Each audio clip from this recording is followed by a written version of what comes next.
ವಾಯು ವಿಹಾರಿಗಳ hotspot ಆದಂತಹ ಲಾಲ್ಬಾಗ್ ಸದಾ ಹಚ್ಚ ಹಸಿರಿನಿಂದ ಕಂಗೊಳಿಸುತ್ತೆ.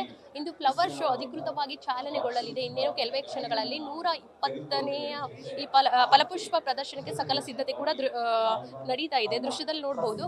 ಪ್ರಮುಖವಾಗಿ ಗಂಗರ ಸಾಮ್ರಾಜ್ಯ ಏನು ಇಲ್ಲಿ ನಿರ್ಮಾಣ ಆಗಿದೆ, ಯಾವ ರೀತಿಯಾಗಿ ಹೂವಿನಗಳಿಂದ ಕಂಗೊಳಿಸ್ತಾ ಇದೆ ಅಂತ ವಿವಿಧ ಬಗೆಯ 130 ಬಗೆಯ ತಳಿಯ ಹೂಗಳನ್ನ ಬಳಕೆ ಮಾಡಲಾಗಿದೆ. ಜೊತೆಗೆ ಯಾವ ರೀತಿ ತಯಾರಿ ನಡೆದಿದೆ, ತೋಟಗಾರಿಕಾ ಇಲಾಖೆಯ ಜಂಟಿ ಡಿಡಿ ಅವರಾದಂತಹ ಜಗದೀಶ್ ಅವರಿದ್ದಾರೆ, ಅವರನ್ನೇ ಮಾತಾಡಿಸ್ತಾ ಹೋಗೋಣ. ಸರ್, ಯಾವ ರೀತಿ ತಯಾರಿ ನಡೆದಿದೆ ಈ ಬಾರಿ?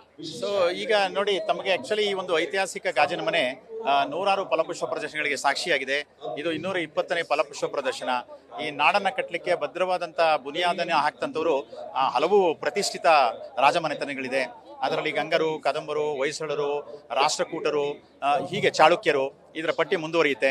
ಅದರಲ್ಲಿ ಪ್ರಪ್ರಥಮವಾಗಿ 3ನೇ ಶತಮಾನದಲ್ಲಿ ಏನು ಗಂಗರು ಮತ್ತು ಕದಂಬರು ಒಟ್ಟೊಟ್ಟಿಗೆ ಈ ರಾಜ್ಯಕ್ಕೆ ಭದ್ರ ಬುನಾದಿಯನ್ನು ಹಾಕ್ತವರು. ಅದರಲ್ಲೂ ವಿಶೇಷವಾಗಿ ಗಂಗರು 7 ಶತಮಾನಗಳ ಸುದೀರ್ಘ ಅವಧಿ ಈ ರಾಜ್ಯವನ್ನು ಆಳದಂಥವ್ರು. ಮತ್ತೆ ವಾಸ್ತುಶಿಲ್ಪಕ್ಕೆ, ಶಿಲ್ಪಕಲೆಗೆ, ಕೃಷಿಗೆ ಮತ್ತೆ ಶಿಕ್ಷಣಕ್ಕೆ ಅಪರಿಮಿತ ಕೊಡುಗೆಯನ್ನು ನೀಡಿದರು. ಹಾಗಾಗಿ ಅವರನ್ನು ಸಮಗ್ರವಾಗಿ ನೆನೀತಕ್ಕಂಥದ್ದು ಮತ್ತೆ ಅವರ ಸಾಧನೆಗಳನ್ನ ಇವತ್ತಿನ ಜನ ಸಮುದಾಯಕ್ಕೆ ತಲುಪಿಸಬೇಕು ಅಂತಕ್ಕಂಥ ಮಾದಾಸೆಯಿಂದ ಗಂಗಾ ಸಾಮ್ರಾಜ್ಯ ವೈಭವ ಅಂತಕ್ಕಂಥ ಪರಿಕಲ್ಪನೆಯಡಿ ಈ ಒಂದು ಪ್ರದರ್ಶನವನ್ನು ಆಯೋಜನೆ ಮಾಡಲಾಗಿದೆ. ಇದನ್ನ ಇವತ್ತು ಮಾನ್ಯ ಮುಖ್ಯಮಂತ್ರಿಗಳಾದಂಥ ಸನ್ಮಾನ್ಯ ಡಿ.ಕೆ. ಶಿವಕುಮಾರ್ ಸಾಹೇಬರು ಇನ್ನು ಕೆಲವೇ ಹೊತ್ತಿನಲ್ಲಿ ಉದ್ಘಾಟನೆ ಮಾಡ್ತಾ ಇದ್ದಾರೆ. ಇದು 17ನೇ ತಾರೀಕುವರೆಗೂ ಕೂಡ ಪ್ರದರ್ಶನ ನಡೆಯುತ್ತೆ. ಸೊ ಬೆಳಗ್ಗೆ 6ರಿಂದ ಸಂಜೆ 6:30 ತನಕ ಪ್ರದರ್ಶನದ ವ್ಯವಸ್ಥೆಯನ್ನು ಮಾಡಲಾಗಿದೆ. ಸರ್ವರು ಕೂಡ ಈ ಪ್ರದರ್ಶನದನ್ನ ವೀಕ್ಷಣೆ ಮಾಡಬೇಕು ಅಂತಕ್ಕಂಥದ್ದು ಕೋರಿಕೆ. ಎಷ್ಟು ಬಗೆಯ ವಿವಿಧ ತಳಿಯ ಹೂಗಳನ್ನ ಬಳಕೆ ಮಾಡಲಾಗಿದೆ ಈ ಬಾರಿ, ಏನು ವಿಶೇಷ ಅಂತ?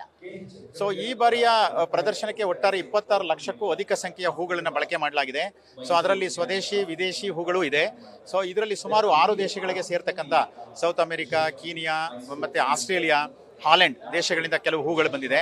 ಅದನ್ನು ಹೊರತುಪಡಿಸಿದರೆ ಕರ್ನಾಟಕದ ಹಲವು ಭಾಗಗಳು, ತಮಿಳುನಾಡು ಮತ್ತೆ ಆಂಧ್ರ ಪ್ರದೇಶ ಮತ್ತೆ ಈ ರೀತಿ ಮಹಾರಾಷ್ಟ್ರ ಈ ಭಾಗದಿಂದನೂ ಕೂಡ ಹೂಗಳು ಬಂದಿದೆ. ಮತ್ತೆ ಈ ಬಾರಿಯ ವಿಶೇಷ ಅಂತಂದ್ರೆ ಗಂಗರ ಒಂದು ವಾಸ್ತುಶಿಲ್ಪದ ಹೆಗ್ಗುರುತಾದಂಥ ನಮ್ಮ ಬೆಂಗಳೂರು ಶಾಸನ ಮೊದಲು ದೊರೆತಂತ ಏನು ನಮ್ಮ ಬೇಗೂರಿದೆ, ಬೇಗೂರಿನ ದೇವಾಲಯದ ಪ್ರತಿಕೃತಿ ಇದೆ ಮತ್ತು ಜೈನ ಬಸದಿ ಚಾವುಂಡರಾಯ 57 ಅಡಿ ಏನು ಬಾಹುಬಲಿಯ ಶಿಲ್ಪಕಲೆಯನ್ನು ನೀಡಿದ್ದಾರೆ. ಅದು ಬಹುಶಃ ಇಡೀ ಜಗತ್ತಿಗೆ ಒಂದು ಮಾದರಿ. ಅದರ ಒಂದು ಪ್ರತಿಬಿಂಬವನ್ನು ತೋರಿಸ್ತಕ್ಕಂಥ ಒಂದು ಸ್ಮಾರಕದ ಪ್ರತಿಕೃತಿ ಇದೆ. ಅದರ ಜೊತೆಗೆ ಇಡೀ ಗಂಗರ ಒಂದು ಸಾಧನೆ ಮತ್ತು ಅವರ ಸಂದೇಶವನ್ನು ಸಾರ್ತಕ್ಕಂಥ ಮಾಹಿತಿಗಳು ಇಲ್ಲಿ ಅನಾವರಣ ಆಗಿದೆ. ಮತ್ತು ಸುಮಾರು 150ಕ್ಕೂ ಹೆಚ್ಚು ವೈವಿಧ್ಯಮಯವಾದಂಥ ಹೂಗಳ ಪ್ರದರ್ಶನ ಈ ಬಾರಿ ಇರ್ತಕ್ಕಂಥದ್ದು ವಿಶೇಷ. ಸಾರ್ವಜನಿಕ ವೀಕ್ಷಣೆಗೆ ಏನೆಲ್ಲ ತಯಾರಿ ಮಾಡ್ಕೊಂಡಿದೆ? ಟಿಕೆಟ್ ಯಾವ ರೀತಿ ಇದೆ? ಟೈಮಿಂಗ್ ಏನೆಲ್ಲ ಇದೆ? ಸೊ ಪ್ರತಿ ದಿವಸ ಪ್ರದರ್ಶನವನ್ನ ಬೆಳಗ್ಗೆ ಮುಂಜಾನೆ 6ರಿಂದ ಸಂಜೆ 6:30 ತನಕ ನೋಡ್ಬೋದು. ಲಾಲ್ಬಾಗಿಗೆ ಏನು 4 ಪ್ರವೇಶ ದ್ವಾರಗಳಿದೆ, ಅಲ್ಲಿ ಟಿಕೆಟ್ ವ್ಯವಸ್ಥೆಯನ್ನು ಮಾಡಿದ್ದೀವಿ. ಮತ್ತೆ ಆನ್ಲೈನ್ ಟಿಕೆಟಿಂಗ್ ವ್ಯವಸ್ಥೆ ಕೂಡ ಇದೆ.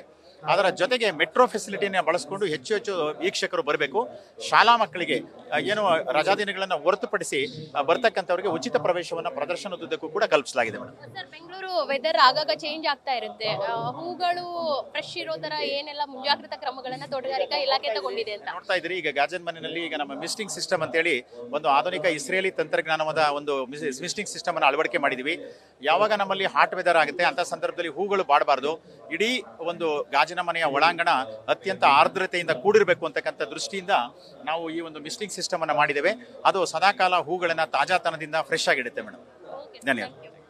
ನೋಡಿದ್ರಲ್ಲ, ಲಾಲ್ಬಾಗ್ ಅಂದ್ರೇನೆ ಸ್ವರ್ಗ. ಈ ಸ್ವರ್ಗದಲ್ಲಿ ಹೂವಿನ ಲೋಕ ಸೃಷ್ಟಿಯಾಗಿರೋದು ಕೇವಲ ಬೆಂಗಳೂರಿಗರಷ್ಟೇ ಅಲ್ಲ, ರಾಜ್ಯದ ಬೇರೆ ಬೇರೆ ಜಿಲ್ಲೆ, ಬೇರೆ ಬೇರೆ ರಾಜ್ಯದ ಜನರು ಕೂಡ ಬರುವ ನಿರೀಕ್ಷೆಯನ್ನ ತೋಟಗಾರಿಕಾ ಇಲಾಖೆ ಇಟ್ಕೊಂಡಿದೆ. ಕ್ಯಾಮ್ರಾ ಪರ್ಸನ್ ಅಶ್ವಥ್ ಜೊತೆ ಸವಿತಾ ರಾಮಚಂದ್ರ, ನ್ಯೂಸ್ ಫಸ್ಟ್, ಬೆಂಗಳೂರು.